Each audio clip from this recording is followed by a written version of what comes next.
बिस्मिल्लाहिर्रहमानिर्रहीम।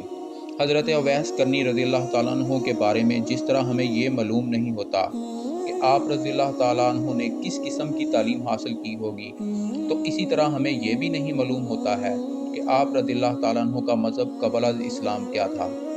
हमें बाज़ बुज़ुर्गों के ये ख़यालात भी हासिल होते हैं कि मराद कबीला हज़रत सुलेमान अलैहिस्सलाम के सच्चे पैरोकार थे, इनको मुसलमान ही ख्याल किया जाता है। चनांचा इन बुज़ुर्गों का ये ख्याल है कि आप रज़ी अल्लाह ताला अन्हु एक मुसलमान कबीला में ही पैदा हुए थे।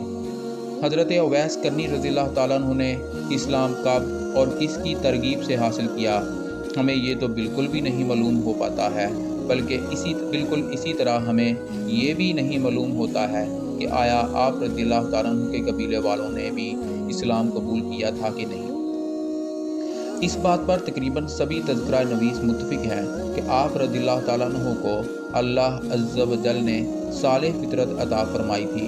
तमाम तर तवारीख़ इस बात पर भी खामोश हैं कि आप रज़ी अल्लाह ताला अन्हु ने कब और कहाँ से पहली मरतबा आका नामदार सल्लल्लाहु अलैहि वसल्लम का ज़िक्र मुबारक समाअत किया। आप रज़ी अल्लाह ताला अन्हु